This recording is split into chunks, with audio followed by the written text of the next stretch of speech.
The recreation hall of the Eternal Harmony buzzed with alien voices. The massive room could hold 500 beings, and tonight it was almost full. Different species sat together at metal tables, sharing drinks and stories after their latest victory against the Void Swarm. Commander Vextar stood at the center of the room. His tall, blue-skinned frame caught everyone's attention. Crystal-like scales covered his arms and face, marking him as an Altarian warrior. He held a small datapad in his hand and grinned widely. "Listen to this," Vextar called out. The room grew quiet. "I have been reading about human history. Their old stories are the funniest things I have ever seen." Captain Zinthara looked up from her table. The Vrexian had gray skin and 4 arms, each one holding a different tool. Her large black eyes focused on Vextar with interest. "What kind of stories?" "They call them myths," Vextar said, reading from his pad. "But humans think these things really happened. Listen to this one about a man named Achilles." He cleared his throat dramatically. "This human warrior was so strong that arrows could not hurt him. He fought an entire army by himself. When his friend died, he dragged his enemy's body around a whole city while running behind his chariot." The room erupted in laughter. Admiral Kelnoth, a thin Thessian with pale green skin, slapped his table. "A human? Running that fast? For that long? Impossible." "Wait, there is more," Vextar continued, enjoying the attention. "Another human named Samson could lift stone pillars with his bare hands. He destroyed an entire building by pushing on 2 columns. "How big were these columns?" asked Lieutenant Morden, a young Altarian. Vextar checked his pad. "According to their stories, each column was as wide as 3 humans and taller than our ship." The laughter grew louder.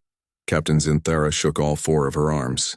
"Humans are the weakest species in the Coalition. They can barely lift their own equipment without help." "But wait," Vextar said, holding up one finger. "The best story is about a small human boy named David. He killed a giant warrior with just a stone and a sling." "How big was this giant?" asked Corporal Felthar. 3 times taller than a normal human, covered in metal armor, carrying weapons bigger than most humans."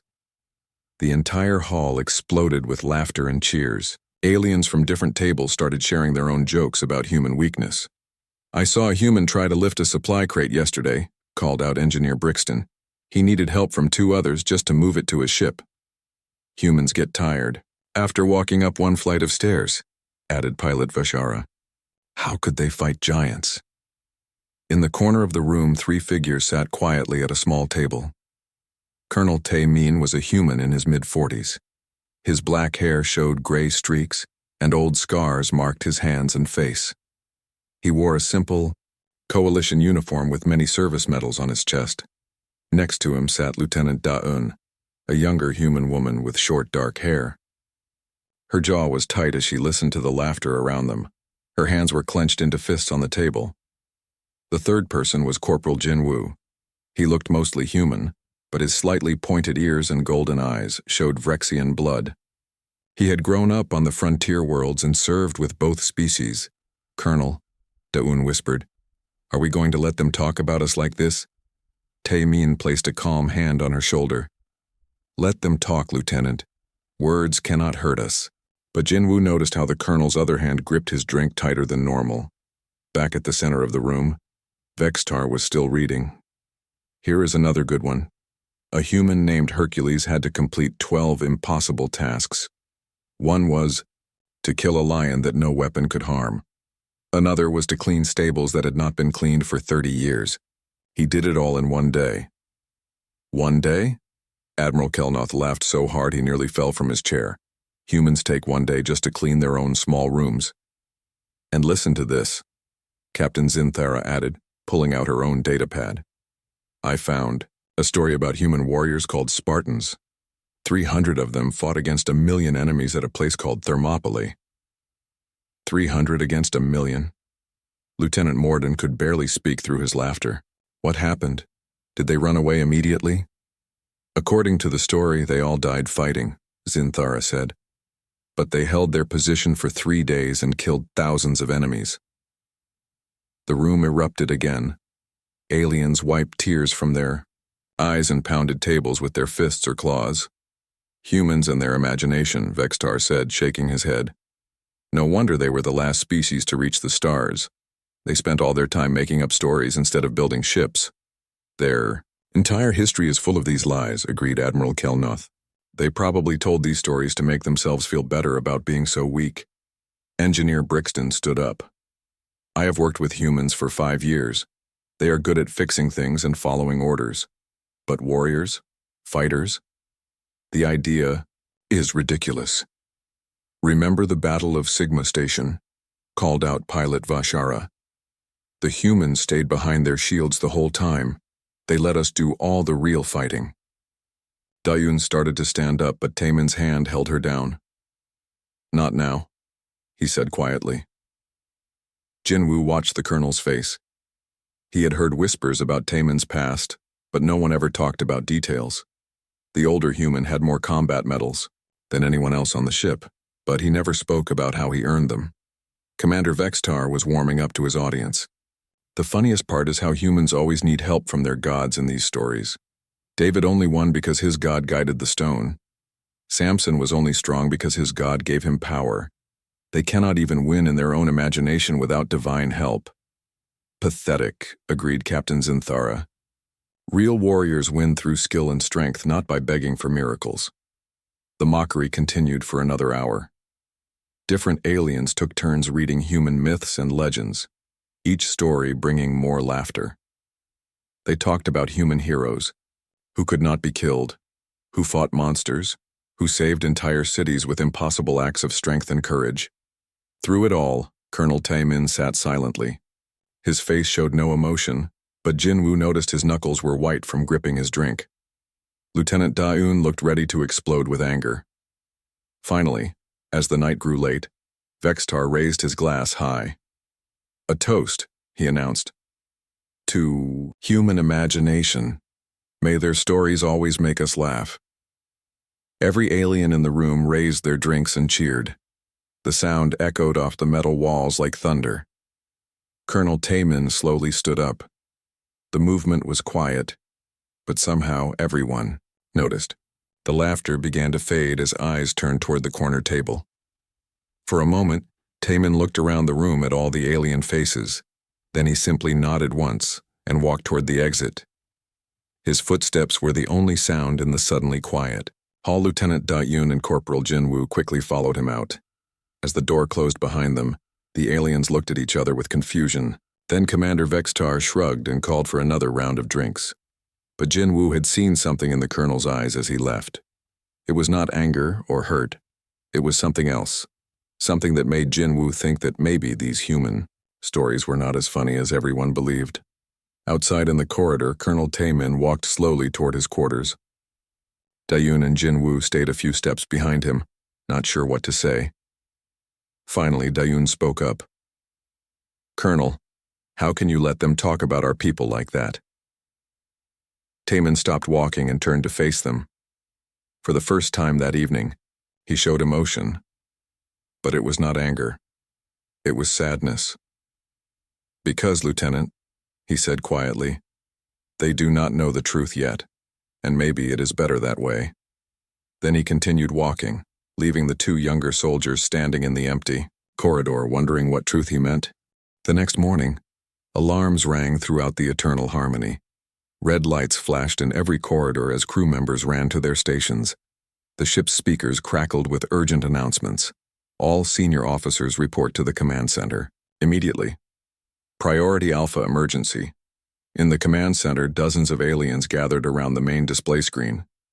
The room hummed with nervous energy as data streams flowed across multiple monitors. Admiral Kelnoth stood at the center, his green skin looking paler than usual. We have received a distress signal from Research Station Omega-7, he announced. The situation is critical. Commander Vextar stepped closer to the main screen. What kind of research station? Scientific research, replied Captain Zinthara, reading from her datapad. They study new planets and alien life forms. The station holds 2,000 people, scientists, families, and support staff. The main screen showed a detailed map of the sector. A small dot marked Research Station Omega-7 at the edge of known space. Around it, hundreds of red triangles moved like angry insects. Void Swarm Fleet, Admiral Kelnoth said grimly. Over 300 ships. They will reach the station in less than 8 hours. Lieutenant Da-Yun stood near the back with other junior officers. She raised her hand. Sir, how many people can the station defend itself? The station has basic shields and 12 defense. Guns? The Admiral replied. Against 300 swarm ships, they will last maybe 20 minutes. Silence filled the room. Everyone knew what happened when the Void Swarm attacked civilian targets. No survivors. Ever. Engineer Brixton checked his calculations. Our main fleet is 18 hours away. Even at maximum speed, we cannot reach the station before the attack. What about evacuation? Asked Pilot Vashara. Can we get transport ships there in time? Admiral Kelnoth shook his head. We have 3 transport ships here. Each one can carry 200 people maximum. Even if we could make 3 trips, we could only save 600 people out of 2,000. The math was simple and terrible. 1,400 people would die. We could try a military strike, suggested Commander Vextar. Hit the swarm fleet hard and fast. Captain Zinthara pulled up tactical data. We have 24 ships in this squadron. Mixed classes, frigates, destroyers, 1 cruiser. The swarm has 300 vessels, including heavy battleships. Those odds are impossible, muttered Lieutenant Morden. In the back corner, Colonel Taemin stood quietly with his arms crossed. Next to him, Lieutenant Da-Yun watched the desperate planning with growing frustration. Corporal Jin Woo stood between them, his golden eyes focused on the tactical display. Perhaps we could create a diversion, suggested Engineer Brixton. Draw some of the swarm ships away from the station. With what? Admiral Kelnoth asked. We barely have enough ships to protect ourselves. The discussion continued for 30 minutes. Every plan ended the same way. Not enough time, not enough ships, not enough hope. Finally, Captain Hai Jin stepped forward. She was the commander of the human vessel Soul's Pride, a small but fast ship. Admiral, request permission to take a reconnaissance team to the station. For what purpose? Vextar asked. Maybe we can find something the sensors missed. A weakness in the swarm formation. A way to buy more time. Admiral Kelnoth looked doubtful. Captain, this would be extremely dangerous. If the swarm detects you, your ship will be destroyed. Better than doing nothing, sir. Commander Vextar laughed, but there was no humor in it. Captain, with respect, humans should leave the dangerous missions to species better equipped for combat. Captain Hai Jin's face remained calm, but her voice grew cold. My ship is faster than anything you have, Commander. We can get in and out before the swarm knows we are there. Speed means nothing if you panic under pressure, Vextar replied. Humans have a reputation for cautious behavior in battle. Lieutenant. Da-Yun took a step forward, anger flashing in her eyes. But before she could speak, Dr. Yoon Seo entered the room carrying a data tablet. Dr. Yoon Seo was the ship's expert on alien biology. She was a thin human woman with gray hair and gentle eyes, but today she looked worried. Admiral, I have been studying the swarm attack patterns, she said. I may have found something important. Everyone turned to listen. Dr. Yoon Seo activated the main display, showing a complex diagram of swarm ship formations. The Void Swarm operates as a hive mind, she explained. Individual ships cannot think for themselves. They follow commands from special ships called command nodes. We know this already, said Commander Vextar impatiently. Yes, but here is what we did not know, Dr. Yoon Seo continued. If you destroy multiple command nodes in rapid sequence, the regular ships become confused. They lose coordination for several minutes. Captain Xanthara studied the diagram with her forearms moving across different controls. How many command nodes would we need to destroy? At least 5, within a 10-minute window. Engineer Brixton ran quick calculations. Impossible. The command nodes are scattered throughout their fleet. We would need to attack from multiple directions simultaneously, and survive long enough to destroy 5 heavily defended targets, added Pilot Vashara. No single ship could do it. Lieutenant Dayun spoke up from the back.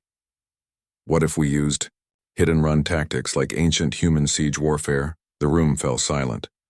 Several aliens exchanged glances, remembering the previous night's mockery. Commander Vextar smiled coldly. Lieutenant, this is real combat, not one of your human fairy tales. We need practical solutions. Ancient siege tactics are practical, Dayun replied firmly. Humans have used them successfully for thousands of years. Against other humans with primitive weapons, Vextar shot back. The Void Swarm has technology that makes your ancestors' enemies look like children with sticks. The argument might have continued, but Colonel Taman stepped forward. His movement was quiet, but everyone noticed. The room grew still. The station can be saved, Taman said simply. His voice was calm and steady. Admiral Kelnoth looked surprised. Colonel, the numbers are clear. We do not have enough ships or time. Numbers can be misleading, Admiral. Taman walked closer to the tactical display. Dr. Yoon Seo is correct about the command nodes. The weakness exists. But, Colonel, protested Engineer Brixton, 5 targets in 10 minutes? Even our best pilots could not accomplish this. Taemin nodded slowly. You are right. Your best pilots could not do it. The words hung in the air. Commander Vextar's crystal scales darkened with anger. Are you suggesting that human pilots are superior to ours? I am suggesting that different situations require different approaches, Taemin replied calmly. Captain Hyojin stepped beside her fellow human. Colonel, what do you have in mind? Taemin studied the tactical display for a long moment. The red triangles representing swarm ships moved in slow, predictable patterns. The station sat helpless at the center, like a small animal surrounded by predators. The mission would require understanding what Commander Vextar calls human fairy, Tilichum Tikaman said finally. Several aliens chuckled. Commander Vextar shook his head. Colonel, surely you cannot be serious. Ancient human stories have nothing to do with modern space combat. Do they not? Taemin turned to face the Altarian commander. Last night you spoke of David and Goliath. A small, weak opponent defeating a much larger, stronger enemy. Does that sound familiar? He gestured to the tactical display. 24 ships against 300. Exactly the kind of impossible odds that appear in human stories. But those are myths, protested Lieutenant Morden. Stories made up to entertain children. Colonel Taemin's weathered face remained expressionless. Are they? Corporal Jinwoo had been listening carefully. Something in the colonel's tone made him remember the previous night. The sadness in Taemin's eyes. The way he had said the aliens did not know the truth yet. Colonel, Jinwoo said quietly, what truth were you talking about last night? Every eye in the room turned to the old human soldier. For a moment, Taemin seemed to look past them all, seeing something far away in time and space. 23. Years ago, he began slowly, I was Sergeant Taemin of the 7th Human Colonial Defense Unit. We were stationed on a colony world called Kepler 442b. His voice carried a weight that made everyone lean forward to listen. That world held 50,000 civilians. Men, women, children, families who had traveled across the galaxy to build new lives. Taemin paused, his eyes focusing on the tactical display. When the Void Swarm first emerged from dark space, they sent a fleet to our world. 200 ships. Our orbital defense consisted of 12 aging frigates and 40 fighters. The silence in the room was complete. Even the ship's background hum seemed quieter. The odds were impossible, Taemin continued. Command ordered immediate evacuation, but our transport capacity could only save 10,000 people per trip. The swarm would overrun the colony before we could complete even 2 runs. Admiral Kelnoth spoke carefully. What happened, Colonel? We learned that human myths are not fairy tales, Taemin replied. They are instruction manuals. Colonel Taemin looked around the command center. Every alien face watched him with growing curiosity. The tactical display still showed the approaching Void Swarm fleet, but for now, everyone focused on his words. The swarm's first wave hit our orbital platforms at dawn, Taemin continued. His voice was steady, but his eyes held distant memories. Within 2 hours, we lost 6 of our 12 frigates. Half our fighters were destroyed or damaged. Lieutenant. Dayun moved closer to hear better. She had never heard the full story of Kepler 442b, even though it was famous in human military history. Command sent the evacuation order immediately, Taemin said. Our transport ships could carry 10,000 people each trip. The journey to the nearest safe system took 18 hours round trip. Admiral Kelnoth calculated quickly. With 50,000 civilians, you would need 5 complete trips. That means 4.5 days minimum. Exactly. But the swarm ground forces would land in less than 24 hours. We had time to save maybe 15,000 people. The other 35,000 would die. The room was completely silent. Even the ship's computers seemed to whisper more quietly. Commander Vextar shifted uncomfortably. What did your commanders decide? Captain Hyunwoo studied the situation carefully. The colony's main spaceport was built in a narrow canyon called Devil's Gate. It was the only way for transport ships to land safely. The swarm would have to come through that canyon to reach the port. Taemin walked to the tactical display and pointed to the representation of Research Station Omega-7. Captain Hyunwoo had studied Earth's ancient military history. He knew about a battle called Thermopylae, where 300 Spartan warriors held a narrow pass against a much larger army. Several aliens looked uncomfortable. They remembered laughing about that same story the night before. The captain proposed a simple plan. Taemin continued. A small force would hold Devil's Gate while the evacuation continued. If we could delay the swarm ground assault for 18 hours, we could save everyone. Corporal Jinwoo spoke carefully. How small was this force? 47 volunteers. The number hit the room like a physical blow. Engineer Brixton shook his head. 47 soldiers against how many swarm creatures? Our sensors counted approximately 50,000 ground troops in the first wave. Captain Zinthara's 4 arms moved nervously across her controls. Those odds are insane. Yes, Taemin agreed. But Captain Hyunwoo pointed out something important. The Spartans at Thermopylae were not trying to win. They were trying to buy time. Sometimes that is enough. Taemin activated a section of the display, showing a detailed map of a narrow canyon with steep walls on both sides. Devil's Gate was perfect for defense, only 50 meters wide at the narrowest point. Steep rock walls on both sides, too high. For the swarm to climb, any attack had to come straight through the middle. Dr. Yoon Seo leaned forward. Did you volunteer for this mission, Colonel? We all did. Every human soldier on the planet volunteered. Captain Hyunwoo had to choose who would stay behind. Lieutenant Da-eun asked the question everyone was thinking. How did he choose? Picked the soldiers with the most combat experience, and those with the least to lose. Taemin's voice grew quieter.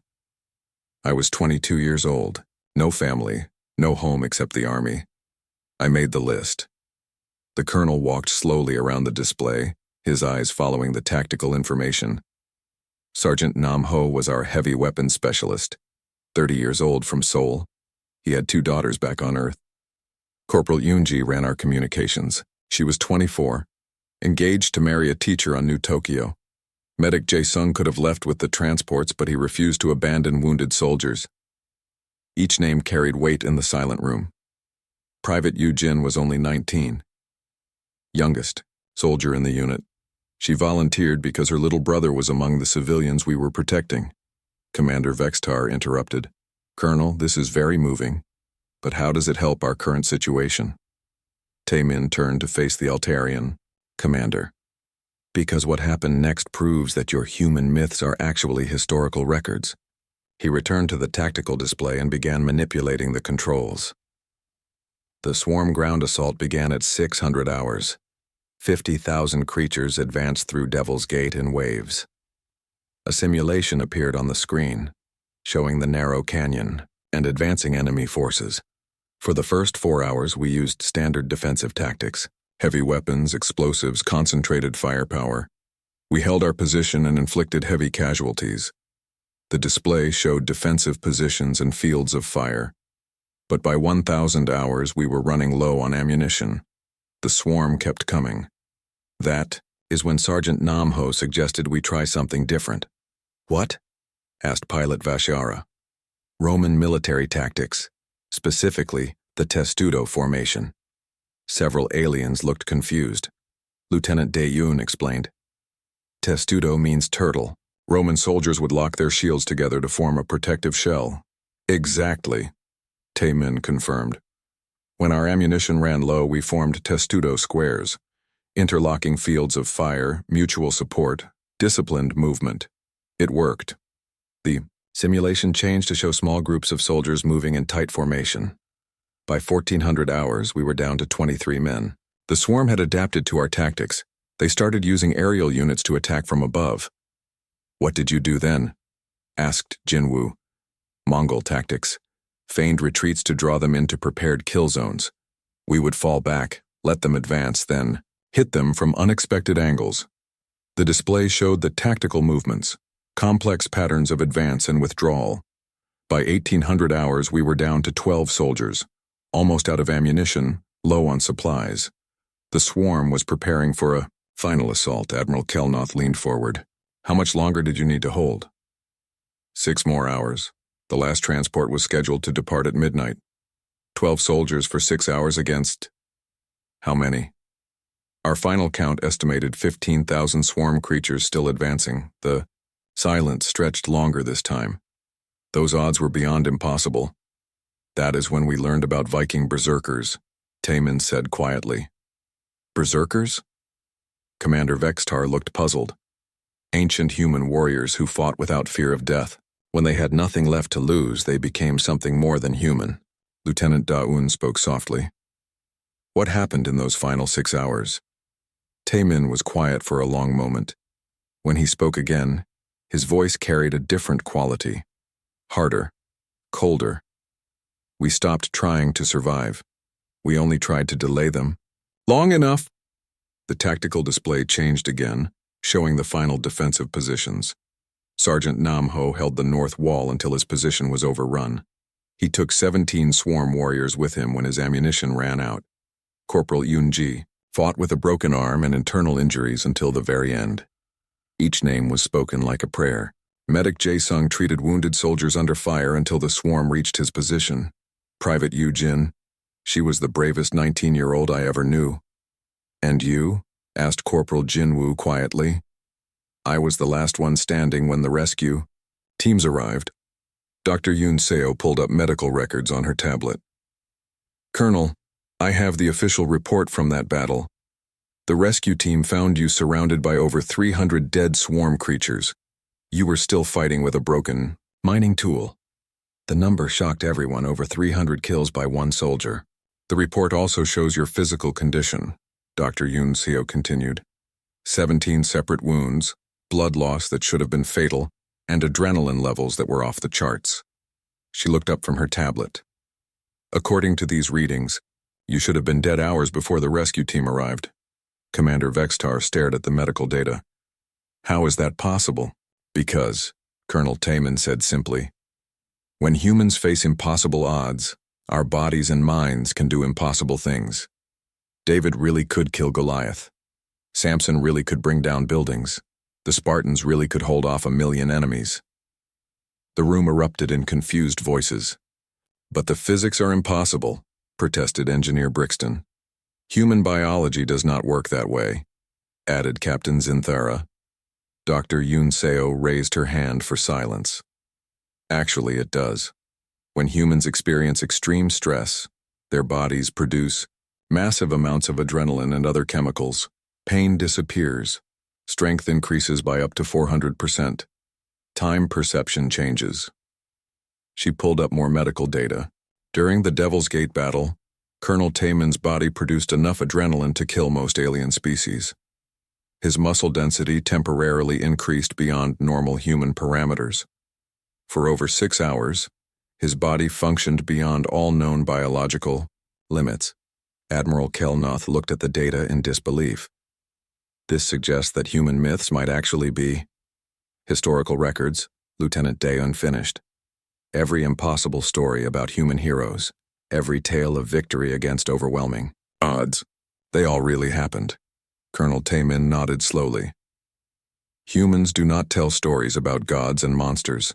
We tell stories about what we have actually accomplished when everything seemed hopeless. The command center fell silent as the implications sank in. If human myths were true, then everything they thought they knew about human capabilities was wrong. Part 4. The impossible made real. The alarm bells broke the stunned silence in the command center. Red lights flashed as new data appeared on the tactical display. Communications Officer Dong Hyun looked up from his station with worry on his face. Admiral, we are receiving an emergency transmission from Research Station Omega-7. The Void Swarm has accelerated their attack schedule. Admiral Kel Noth rushed to the communications station. How much time do we have? 3 hours and 47 minutes. Until the first wave reaches the station, the room erupted in panic. Engineer Brixton checked his calculations twice. Our main fleet is still 15 hours away. This is impossible.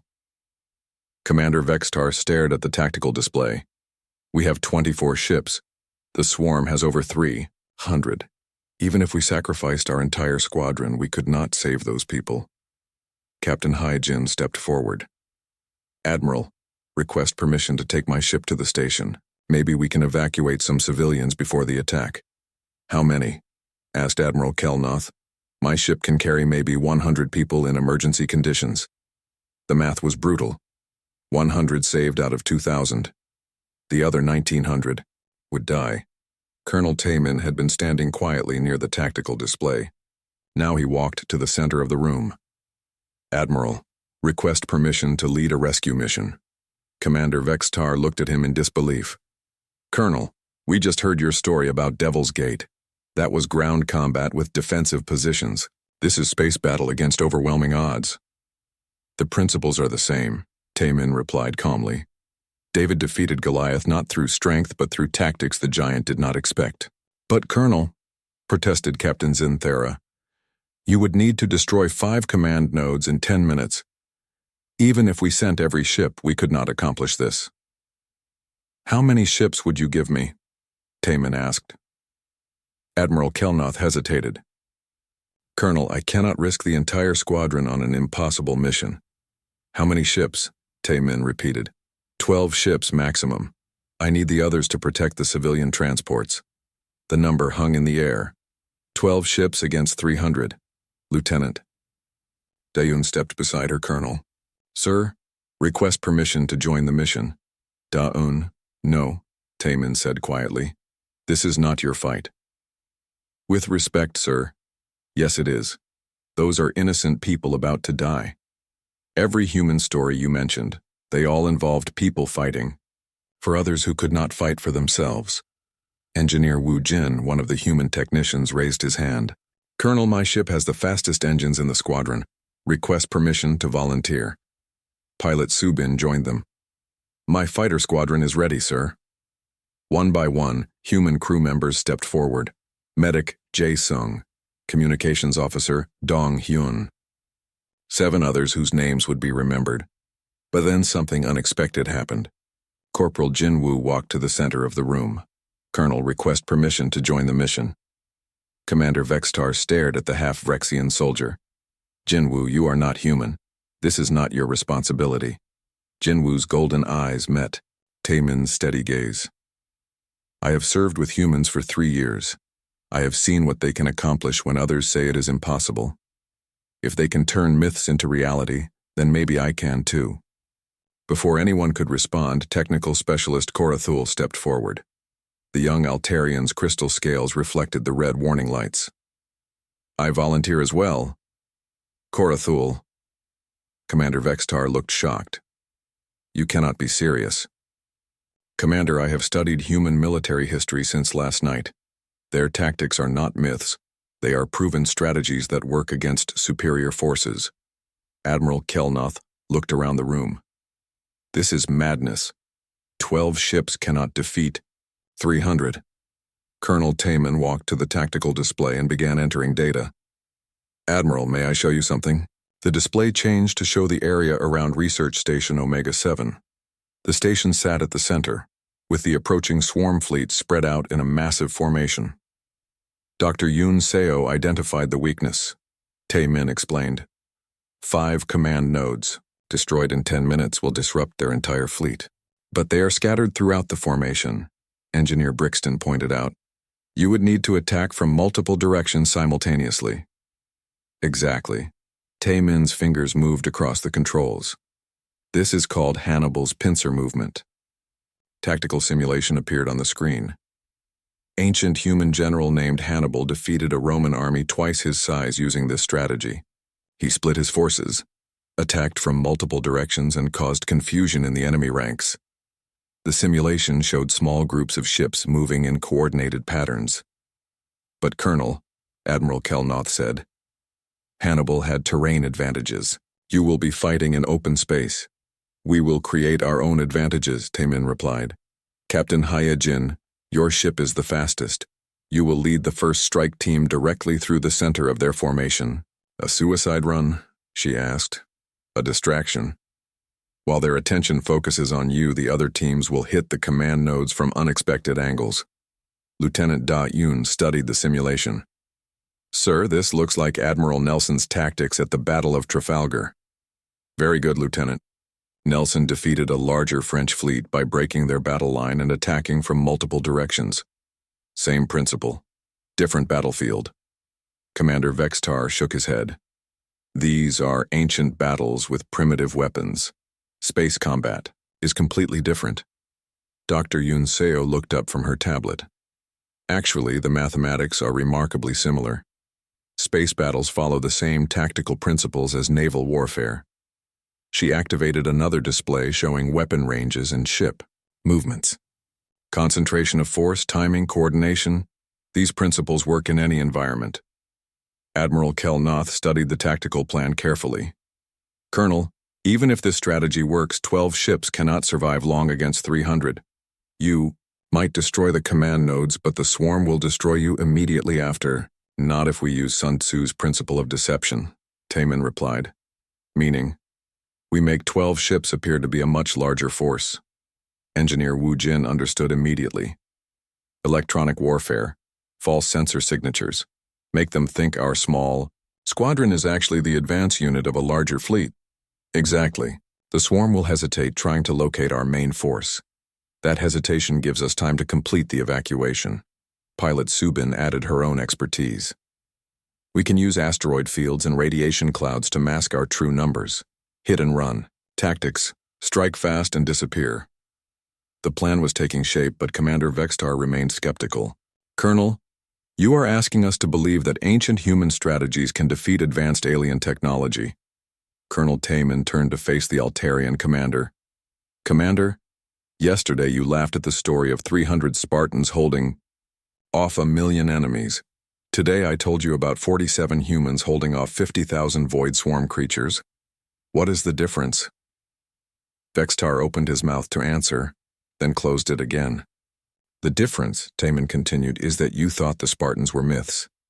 But they were real, just like David and Goliath was real, just like every impossible victory in human history was real. He gestured to the tactical display. This mission is not about 12 ships defeating 300. It is about using tactics the enemy cannot predict, fighting with determination they cannot understand, and refusing to accept that any mission is truly impossible. Dr. Yoon Seo added medical data to support his point. When humans face life-or-death situations, their performance increases dramatically. Reaction times improve by 30%. Decision-making becomes faster and more accurate. They literally become better soldiers when the odds are worst. Admiral Kelnoth looked around the room at the mix of human and alien faces. This is the most dangerous mission in Coalition history. Yes, sir, Colonel Tae Min agreed. But those people on the station deserve the same chance we gave the civilians on Kepler 442b.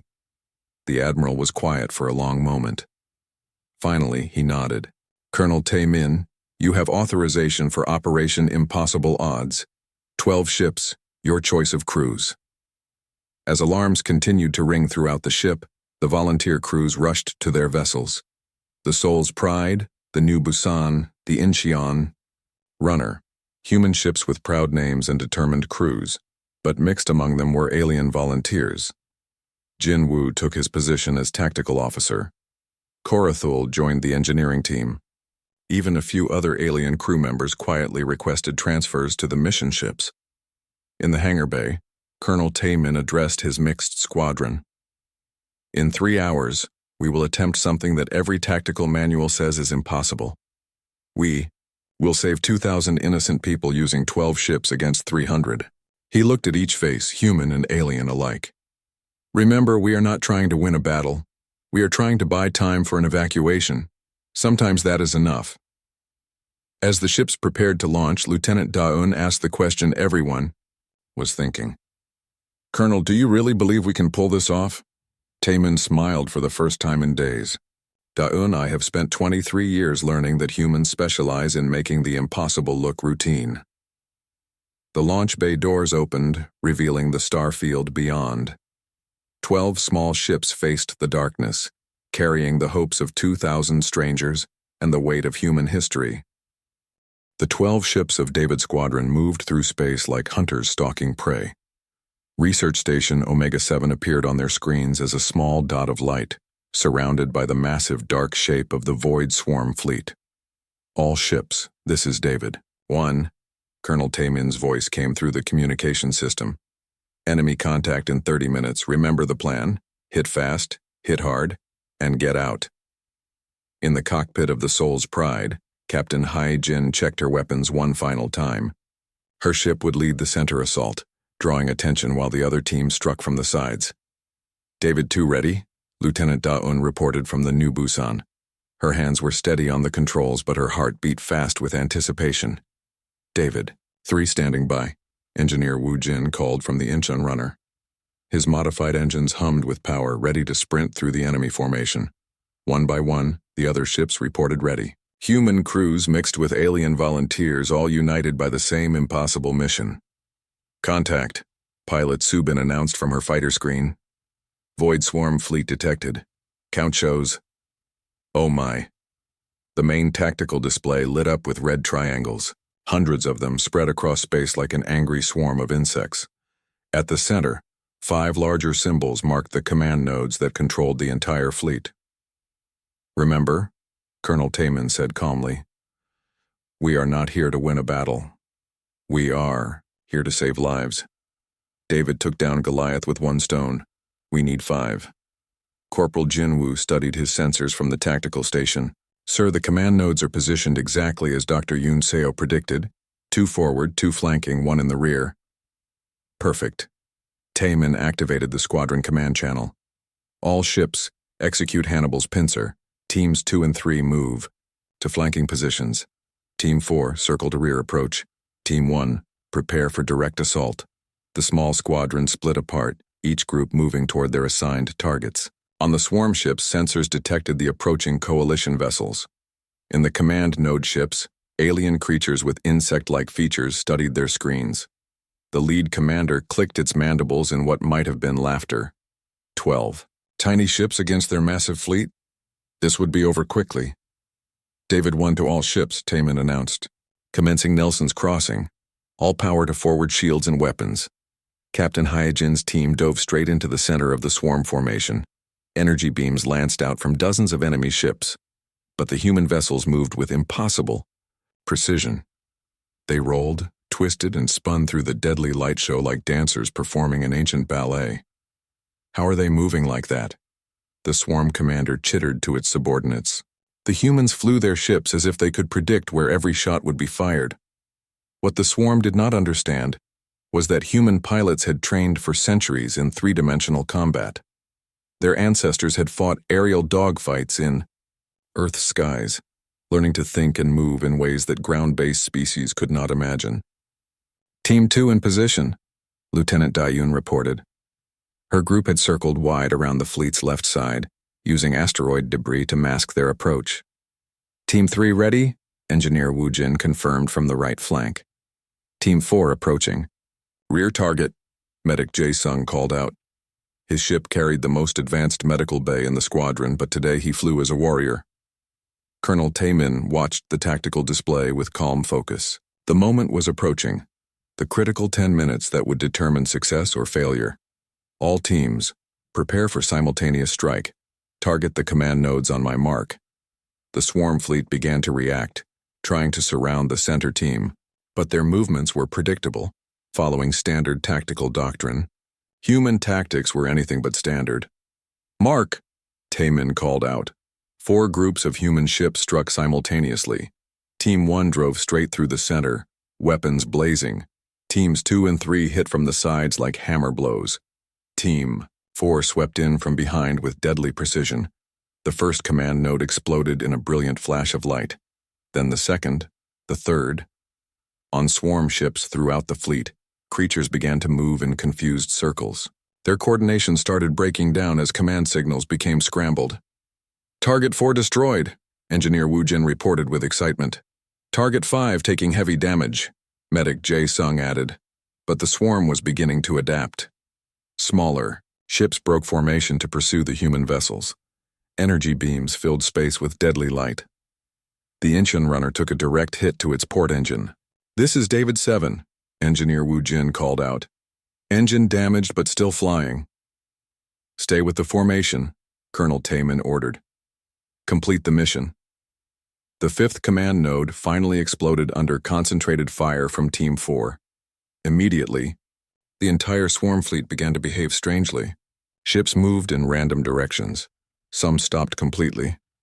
Others fired at empty space. Command disruption confirmed. Technical specialist Cora Thule reported from her station. The young Altarian had proven herself as skilled as any human crew member. Enemy coordination down by 70%. Phase 2, Colonel Taemin announced. Begin Sun Tzu's deception.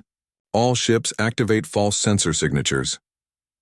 The 12 human ships suddenly appeared on swarm sensors as 60 vessels. Electronic warfare systems created the illusion of a massive coalition fleet approaching from multiple directions. The confused swarm commander studied its screens in panic. Where had all these new ships come from? How had the coalition moved so many vessels into position without detection? All ships retreat to defensive positions. The commander ordered its fleet. Prepare for major fleet engagement. But while the swarm pulled back to form defensive lines, the real David Squadron was already moving toward Research Station Omega 7. "This is Research Station Omega 7, came a desperate voice over the communication channel. "Coalition ships, please respond. We have civilians ready for evacuation." "Station Omega 7, this is Colonel Taemin of David Squadron. We are here to get you out. Begin immediate evacuation to the transport bay." Captain Hae Jin's team formed a protective screen around the station while the other ships began rescue operations. Transport after transport launched from the station carrying scientists, families, and support staff to safety. "Sir?" Pilot Subin called out. "Swarm ships are beginning to reorganize. They are figuring out our deception." "How long until complete evacuation?" Taemin asked. 47 minutes, Communications Officer Dong Hyun replied. "Too long. The swarm will attack before then." Lieutenant Da-eun had an idea. "Sir, what about the Mongol retreat tactic? Make them think we are running scared?" Colonel Taemin smiled. "Excellent thinking. All ships prepare for false retreat, make it look convincing." David's squadron suddenly broke formation and began moving away from the station at high speed. To swarm sensors, it looked like the humans were panicking and fleeing. The swarm commander clicked its mandibles in satisfaction. "Pursue them. Do not let them escape." Half the swarm fleet chased after the retreating human ships, leaving the station less heavily defended. But as soon as the pursuing ships were far enough away, David's squadron turned around and struck again. "Classic Mongol feint," Colonel Taemin announced with satisfaction. "Hit them when they are spread out and confused." The pattern continued for the next hour. The human ships would retreat, draw off part of the swarm fleet, then circle back to strike again. Each time more civilians escaped from the station, but the cost was growing. The new Seoul took critical damage and had to withdraw. The Busan fighter lost half its weapons. Several ships were running low on fuel and ammunition. "Final transport launching," reported the station commander. All civilians evacuated successfully. A cheer went up across the squadron channels. 2,000 lives saved. David's squadron immediate withdrawal. Colonel Taymin ordered. Mission accomplished. But as the 12 battered ships began their retreat, the swarm fleet moved to surround them. The deception was over. Now came the most dangerous part, getting home alive. "Sir," Corporal Jinwoo called out, "they have us surrounded. We cannot break through their lines." Colonel Taymin looked at his tactical display. The situation looked hopeless, but then he smiled. "All ships, prepare for one final surprise. We are going to show them the Viking Berserker charge." "Sir?" "Lieutenant." Dayun sounded confused. "Sometimes the only way out is straight through the middle. All ships, maximum power to forward shields. We charge directly at their strongest point." The 12 ships of David's squadron formed a tight formation and accelerated directly toward the largest concentration of swarm vessels. To the aliens, it looked like a desperate suicide attack. But as the human ships approached, something unexpected happened. The swarm ships began to move aside. After hours of impossible human tactics, the aliens had learned to fear these small, determined vessels. "They are moving!" Engineer Wu Jin shouted with excitement. "The line is breaking." David's squadron shot through the gap like an arrow, leaving the confused swarm fleet behind. Within minutes, they were in clear space, heading home. Hours later, the 12 ships docked with the Eternal Harmony.